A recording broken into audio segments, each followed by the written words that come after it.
à tous et bienvenue dans Un temps pour nous, le podcast qui t'aide à apprendre comment faire pour prendre soin de ton couple et pour retrouver un équilibre dans ta vie sentimentale. Moi c'est Lucie, je suis thérapeute de couple et avec ce podcast, j'ai vraiment envie de dépoussiérer les croyances qu'on a autour des relations sentimentales. Ici tu vas voir, on parle sans filtre, sans tabou, mais aussi sans jugement et toujours avec bienveillance. Donc, retrouve-moi sur ce podcast toutes les semaines si c'est compliqué dans ton couple ou si ça va, mais que tu as envie de l'entretenir et de le booster un peu. Dans tous les cas, tu es au bon endroit, alors installe-toi, on est parti.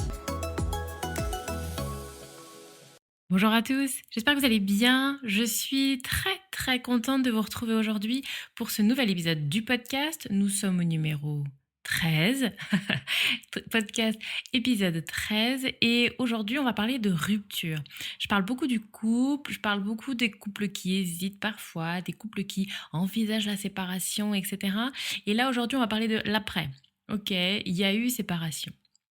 Et j'ai envie de parler de ce moment parce que je pense vraiment qu'il peut être intéressant à la fois pour les femmes qui sont en train de vivre une séparation ou qui ont vécu une séparation et qui rencontrent des moments compliqués, mais aussi pour les femmes qui sont en couple aujourd'hui. Parce que parfois, effectivement, la peur de la séparation, les représentations, les projections qu'on a du célibat ou de la séparation ont une influence non négligeable sur ton couple actuel. Et du coup, c'est intéressant à la fois, moi j'aime bien en parler et comment dire ça? J'aime bien mettre de la souplesse. Vous le connaissez, hein, c'est un peu ce que je dis. Moi, pour moi, il faut une souplesse mentale. Et il faut avoir de la souplesse, de parler séparation, de se projeter sur une séparation. Et j'en parlais encore avec un couple que j'accompagne il n'y a pas longtemps, où ils sont vraiment tous les deux là-dedans, en disant, on est indépendants. On n'a pas besoin l'un de l'autre. On s'est choisi, on se choisit. Si je suis là, c'est parce que je t'ai choisi. Et j'ai trouvé ça très fort. Ils peuvent parler séparation. Ils peuvent tous les deux. Alors, c'est pas un souhait, hein, ils n'ont pas envie de se séparer. Mais ils peuvent prendre un temps pour parler de la séparation, de comment ça serait s'ils étaient célibataires, s'ils se quittaient l'un l'autre, pour pouvoir mieux se dire que non, c'est pas ce qu'ils veulent et qu'ils choisissent d'être là ensemble, tous les deux en couple. Ils n'ont pas besoin d'être là, ils n'ont pas besoin d'être avec l'autre, ils n'ont pas besoin d'être en couple. Ça part vraiment d'une envie personnelle. Donc voilà, moi je pense que c'est vraiment intéressant, que tu sois en couple ou que tu sois séparé, que cette idée de séparation, on arrête de diaboliser plutôt, on arrête de diaboliser un petit peu ces choses-là et qu'on parle de ces sujets librement. Et donc, c'est dans toute liberté que je t'en parle aujourd'hui. Et j'ai intitulé un petit peu ça sur comment est-ce qu'on peut faire pour que ta rupture, pour que ta séparation n'influence pas ta prochaine relation. Parce que effectivement, quand il y a une séparation, il y a beaucoup d'influence, il y a beaucoup d'impact sur soi. Il y a vraiment une remise en question de soi. Et on le dit pas forcément assez, mais quand il y a une séparation, quand il y a une rupture avec l'autre, il y a une perte, il y a un deuil à faire aussi de soi. Tu n'es plus celle que tu étais avec l'autre. Et c'est vraiment intéressant de pouvoir aussi prendre ce temps-là de deuil. Il y a à la fois, je n'ai plus cette personne-là dans ma vie, mais celle que j'étais avec lui, je ne la suis plus non plus. Je suis autre chose aujourd'hui. Et il y a vraiment ce travail de deuil à faire en acceptant en fait de pouvoir passer à autre chose. Et pour mieux passer à autre chose, il faut parfois prendre le temps de vivre sa séparation, de vivre les émotions qui vont être associées à sa séparation. Et bien souvent, ça commence à être un peu sensible, ça commence à être un peu douloureux, ça commence à être un peu compliqué. Alors vite on passe à autre chose, vite on fait des nouvelles rencontres, vite on se réinvestit dans quelque chose.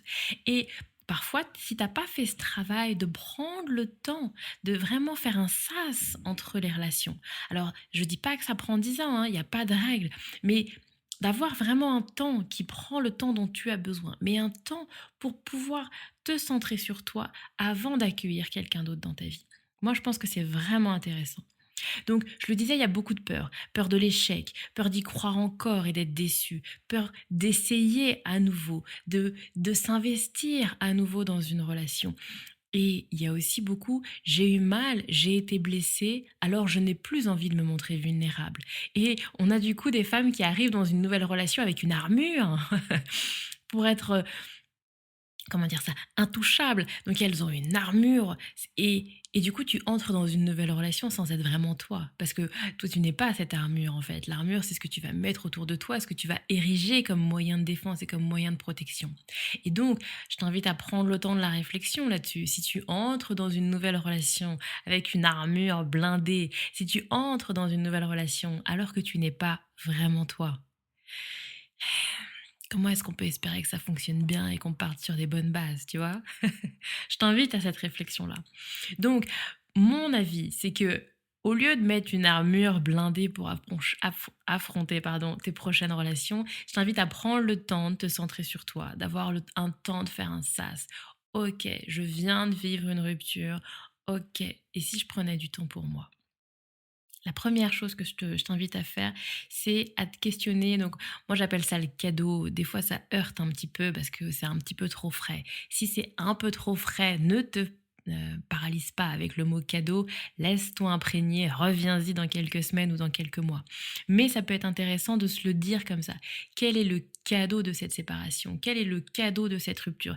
Qu'est-ce que ça m'apporte? Qu'est-ce que j'ai envie de retenir sur cette relation? Quelle leçon j'ai envie d'en tirer? Avec quoi je veux repartir? Qu'est-ce que j'ai appris? À la fois, ça peut être qu'est-ce que je veux? Ah, qu'est-ce que je me rends compte que ça me manque terriblement et j'ai à nouveau envie de ça dans ma vie? Qu'est-ce que je ne veux plus du tout? Oui, parfois on est très mal après une rupture et on a l'impression que l'autre, bah, du coup, l'autre était parfait, l'autre était magique. Ah mon Dieu, je suis la pire, la plus triste du monde. Et c'est intéressant de se poser la question en disant: «OK, qu'est-ce que j'avais dans cette relation-là? Qu'est-ce que j'ai vécu avec cette personne-là que je ne veux plus du tout dans ma vie?» Et là, tu commences déjà à, mettre un peu de distance sur ce que tu as vécu, mettre un peu de distance avec l'autre en disant: «Bah, il n'était pas si parfait que ça. Non, tout n'était pas magique» et je peux commencer déjà à prendre un peu de distance, à prendre un peu de recul avec ce que j'ai vécu et à me recentrer sur moi. Qu'est-ce que je veux en retirer et qu'est-ce que je ne veux pas garder? Et à quoi je vais être attentive sur ma prochaine relation? Parce que c'est ça la question. Comme je le dis, si tu viens dans une nouvelle relation avec une armure, alors effectivement ta rupture va venir influencer ta prochaine relation.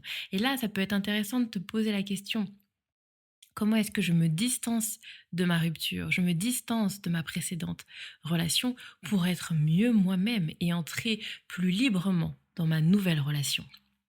Et j'ai envie aussi de t'inviter à faire attention, c'est mon deuxième point, sur les débuts de ta nouvelle relation. J'ai fait une vidéo là-dessus, j'en parlais sur cette notion des saisons du couple et la première, les débuts d'un couple, ce qu'on appelle l'été, les débuts d'un couple, alors on va sublimer l'autre. J'imagine que c'est quelque chose qui te parle. Dans les débuts d'une relation, l'autre il est magique, l'autre il est idéal, l'autre il est parfait. Tu sors d'une période où tu étais célibataire, donc tu n'as qu'une envie, c'est de te jeter à corps perdu dans cette nouvelle relation. Tu as envie d'une relation, ça y est, tu as trouvé quelqu'un, alors on fonce. Et là, on va sublimer l'autre. On va gommer un petit peu les défauts, les désaccords, les choses où on n'est pas d'accord. On va banaliser, on va minimiser. Non mais ça c'est pas grave, non mais ça on verra plus tard. Non mais il est quand même parfait. Je vais pas m'acharner sur des détails. Je vais apprendre à le connaître. Tu vois un petit peu toutes ces choses là qu'on se dit pour gommer un petit peu les aspérités, gommer un petit peu les trucs qui dépassent parce qu'on a envie que ça fonctionne. Et je blâme personne. On fonctionne tous comme ça et c'est vraiment un fonctionnement humain. Et du coup, j'aime bien aussi prendre l'analogie de la mère et de son enfant. Tu vois, un peu comme une maman avec son bébé où, bah, bien évidemment, ton bébé, il est comme tout être humain, il a aussi des défauts. Ton bébé, il y a aussi des trucs qui sont moins sympas. Mais pour que tu puisses rentrer en relation et rentrer vraiment dans cette relation d'attachement forte avec ton bébé, alors ton cerveau va gommer un petit peu toutes les aspérités et il ne va retenir que le positif pour que ça te permette de rentrer dans une relation vraiment fusionnelle avec ton enfant. Tu vois, et c'est un peu comme ça dans les débuts du couple. Pour faire couple, pour que ça fonctionne, pour construire la relation, alors on ne retient que le positif, on ne retient que ce qui nous lie, que ce qui nous rassemble, que ce qu'on a en commun pour faire couple. Je t'invite à être vigilante parce qu'effectivement, c'est l'autre sublimé. De la même manière, ne soyons pas hypocrites, on fonctionne de la même manière, nous. Toi, quand tu rentres en nouvelle relation, tu te sublimes, tu mets en avant tes qualités, tu fais peut-être plus d'efforts dans les débuts d'une relation que quand ça fait 15 ans que vous êtes ensemble.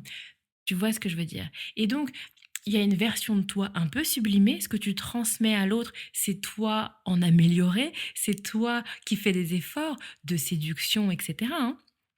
Et garde en tête que en face, il fait la même chose. En face, il est aussi dans une attitude d'être un peu la version améliorée de lui-même. Si tu l'as en tête, ça te permet aussi de moins vivre après la désillusion. Le fait que tu te rends compte qu'il n'est pas parfait, que tu te rends compte qu'il est compliqué, qu'il est un être humain qui a aussi des défauts. Donc, pour que vraiment tu puisses arriver dans une nouvelle relation avec quelque chose d'assez sain, et conscience qu'il y a une partie de l'autre qui est sublimée, qui est mise en valeur. Et on est sur à la fois du conscient, à la fois de l'inconscient. Consciemment, il va s'habiller peut-être de manière un peu plus classe, il va se parfumer, il va se faire tout beau, mais il y a aussi des choses inconscientes où il va exprimer peut-être son avis de manière un peu moins intense, il va prendre un petit peu sur lui, ça me déplaît mais c'est pas grave. Tu vois, ces petites choses-là où on se rend pas forcément compte, mais on le fait pour l'autre et on s'assoit un peu sur ce qu'on a envie, sur qui on est vraiment pour mieux plaire à l'autre. Et la dernière idée que j'avais envie d'aborder un petit peu avec toi, c'est cette idée de prendre le temps de vivre ton célibat. Et si ton célibat, c'était le meilleur moment pour prendre soin de toi? Et vraiment, j'insiste là-dessus, j'attire ton attention là-dessus. Souvent, le célibat, on a l'impression que c'est un trou qu'il faut venir combler là. Il y a une tâche, un peu comme un trou, comme une, comment on appelle ça? Tu sais, quand tu as un trou sur le CV là, pendant 2, 3 ans, tu pas bossé, il y a un trou sur le CV, c'est pas bon, là, qu'est-ce qui se passait? C'est un peu pareil au niveau du célibat, tu vois? J'étais en couple avec machin, j'étais en couple avec machin, puis là, il y a un trou de 2 ans. Ah, ça fait tâche sur le CV. On n'est pas à l'aise sur ces choses-là. Et j'ai envie de t'inviter, hein, à te dire qu'effectivement, c'est les idées préconçues de la société, tu peux t'en détacher. Ton célibat peut être vraiment la période pour prendre soin de toi, pour bosser sur toi, pour bosser sur tes blocages, pour bosser sur tes croyances, pour définir ta vision, pour définir celle que tu veux être.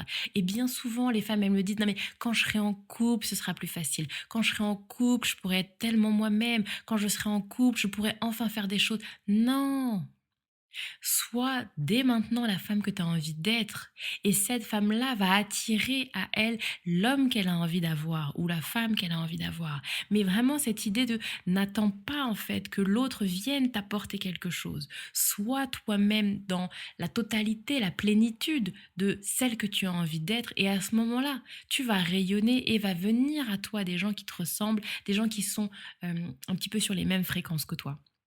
Mais ne fais pas ce truc un peu à l'envers où souvent les femmes célibataires, tu les vois, elles sont un peu dans un truc, c'est c'est une demi-vie quoi. Bon je suis dans l'attente de. Voilà, c'est une phase d'attente, une salle d'attente. J'attends.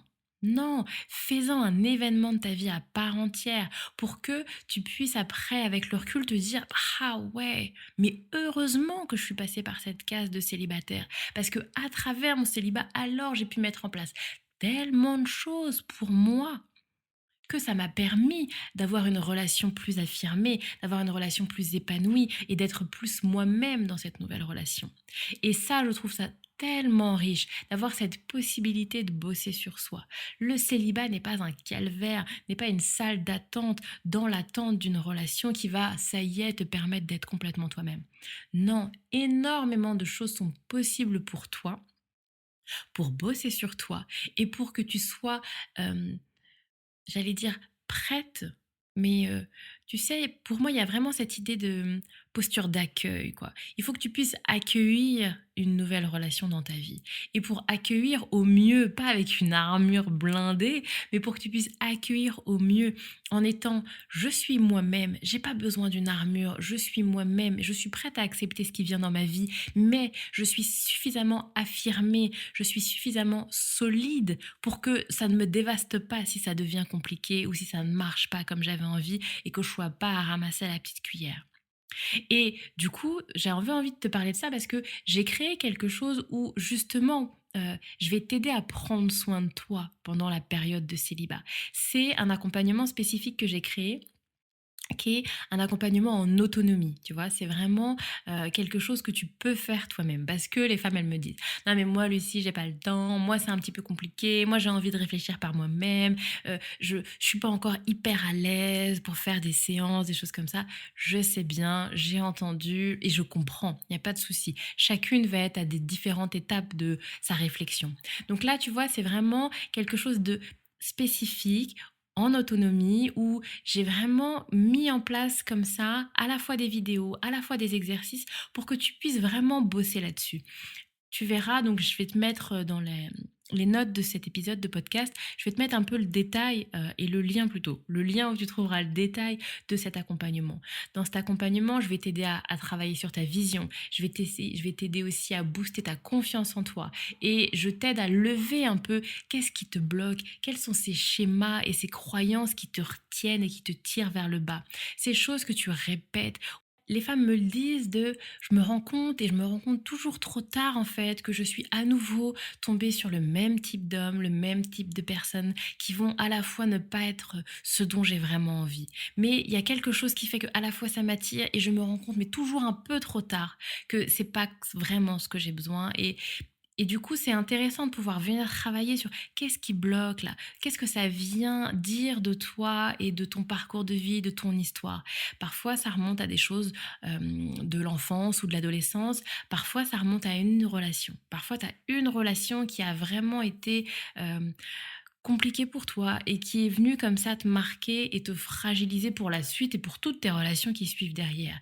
Et c'est intéressant de se poser et d'arrêter, tu sais, un peu comme une roue là qui tourne, qui tourne, qui tourne. Ok, à un moment on dit stop, ça y est, ça suffit. Là, c'est le moment où je bosse sur moi parce que j'en ai marre de tous ces trucs et j'ai envie d'autre chose pour moi. Et ça, c'est ce que je te propose avec l'accompagnement. Donc, c'est un accompagnement, il s'appelle Self-Love, parce que c'est vraiment ça. Comment est-ce que je me donne à moi? Comment est-ce que je prends du temps pour moi, parce que là, je suis célibataire et là, c'est le meilleur moment pour ça. Je suis disponible, je suis prête. C'est maintenant pour moi que j'ai envie de bosser sur moi, de prendre soin de moi. Parce que oui, j'ai envie d'une nouvelle relation, mais j'ai pas envie d'y aller avec une armure blindée. J'ai envie d'entrer dans une nouvelle relation en étant 100% moi, mais en étant sûre de moi, en étant affirmée. Je sais ce que je veux, je sais ce que je ne veux pas, je connais ma valeur, je connais mes limites, enfin bref. Je te laisse aller voir le détail de ce qu'il y a dans cet accompagnement et n'hésite pas, si tu as des questions, si tu sens que c'est fait pour toi, mais que tu as encore quelques questions et que tu as envie qu'on puisse en parler ensemble, ce sera avec grand plaisir. Je m'arrête là pour cet épisode de podcast. J'espère qu'il t'a plu, j'espère qu'il t'a donné comme ça quelques pistes pour commencer à amorcer une réflexion sur cette rupture que tu as connue et sur ton célibat qui, non, n'est pas une fatalité, mais bien une opportunité. Et j'espère que je t'ai donné un petit peu matière à réfléchir sur l'opportunité qu'est ton célibat. Je m'arrête là. Je vous souhaite une très belle journée, un très bon week-end et je vous dis à la semaine prochaine pour un nouvel épisode du podcast. Merci à toi d'avoir écouté cet épisode de podcast. S'il t'a plu, s'il a résonné chez toi, je veux bien que tu m'en parles et que tu mettes un commentaire ou les 5 étoiles. Ça va aider à le faire connaître et je suis aussi très curieuse d'avoir ton retour, d'avoir ton ressenti.